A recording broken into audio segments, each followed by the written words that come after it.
敏姐，我要疯掉了呀！你说这事怎么办？什么怎么办？封面图，这4张封面图呀。肖主编定了这张，陈主编又定了是这张。经过我很认真、反复的跟他们沟通过以后呢，肖主编让我把这2张融合一下，陈主编又让我把这2张融合一下。你说，我到底该听谁的呢，姐？内容上不一直是开怡在负责吗？那也得肖公雪同意才行啊。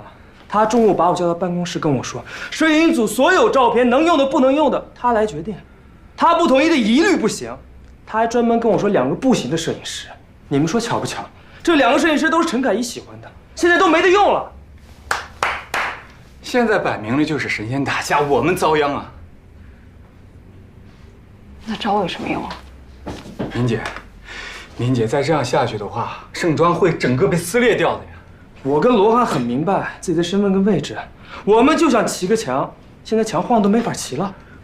那你们2个自己心里面觉得谁更有道理吧？你们也都是老资历了，别把自己说这么不堪，行不行？再说了，最基本的专业对错总分得清吧？不是，现在是要谈专业的时候吗？啊？越是这个时候，越应该谈专业呀。行了，你是铁了心要跟陈开怡的呀，你当然有底气这么说，我们跟你没法比。来，你看看这4张图，其实选哪张都大差不差。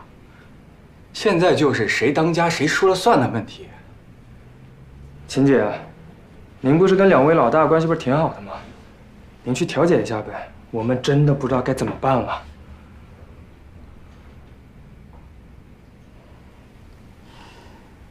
现在这局面，我也不知道怎么办了。诸位，我鲁彬彬又回来了。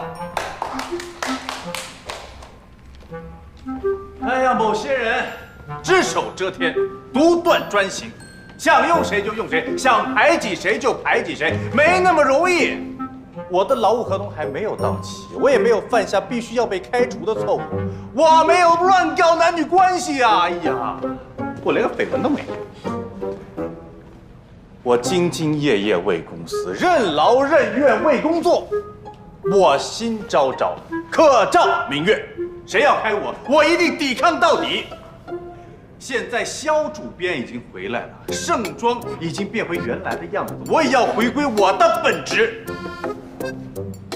盛装只有一个主编，那就是肖红雪主编。盛装只有一个未来，那就是没有某些人的未来。别看了，说哪儿了？啊，我们说到底是应该输出价值还是贩卖情绪？对，这就是我认为你们新媒体部门现在做内容最大的问题。好，那我们还是就事论事。如果光讲述2种不同的生活方式，没人看，必须要高举高打焦虑这个情绪点。您不知道，手机阅读和纸质阅读是2种截然不同的阅读规律。手机阅读的读者根本不在乎我们怎么谋篇布局，更不会要求字字珠玑，他们就是要看最简单、最直接的情绪点。我们以前做文章，90%的时间用来做内容，2%到3%的时间用来想一个标题。可是自媒体账号真不一样，我们得用50%的精力去想一个标题，一个好的标题就赢了一大半。那什么是标题？就是要把一个情绪点打爆打穿，让读者共情，阅读量和转发量才能上去。这就是问题啊！这不就是廉价的眼球效应吗？我们做的是内容，又不是噱头。您得学会把传统媒体人的傲慢放下，才能真正拥抱新媒体。你把踏踏实实做内容叫做傲慢是吗？是。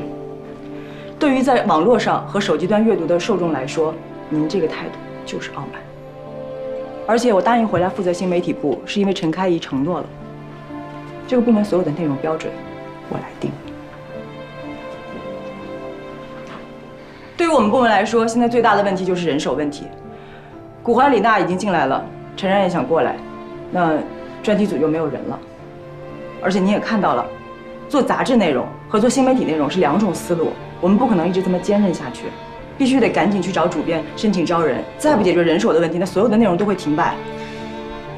人手问题我会解决，但是我可以告诉你，你这样做内容的方式，我不可能同意。头儿必须跟您说清楚一点，这不是我的方式，也不是我喜欢的方式，这是新媒体的方式。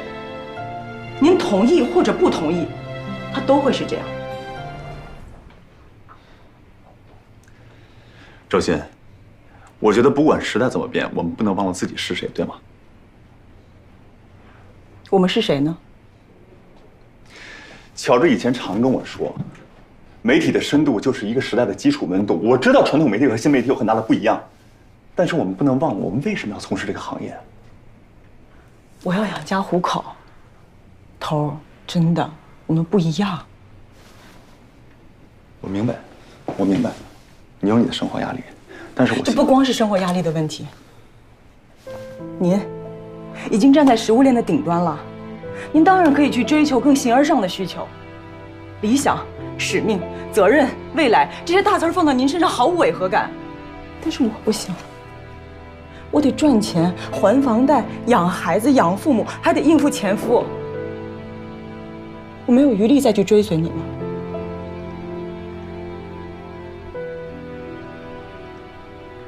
头儿，说白了，我知道自己该做什么。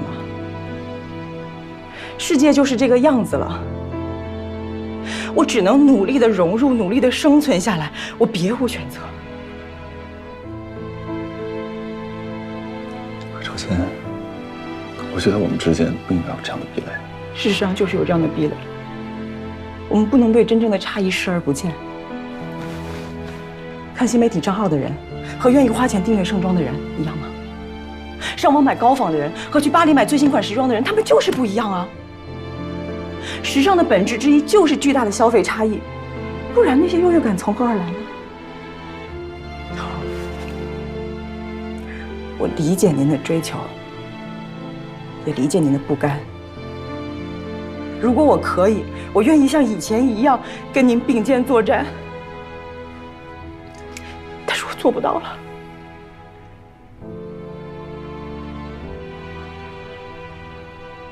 时代就是在撕裂，就像现在的公司一样，每个人都要站队，每个人都要选择自己的路。我已经做出了选择，我愿意为这个选择承担所有的代价。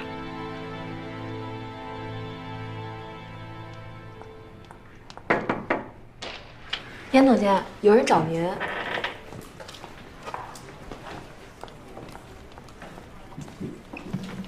你怎么来了？你在开会啊？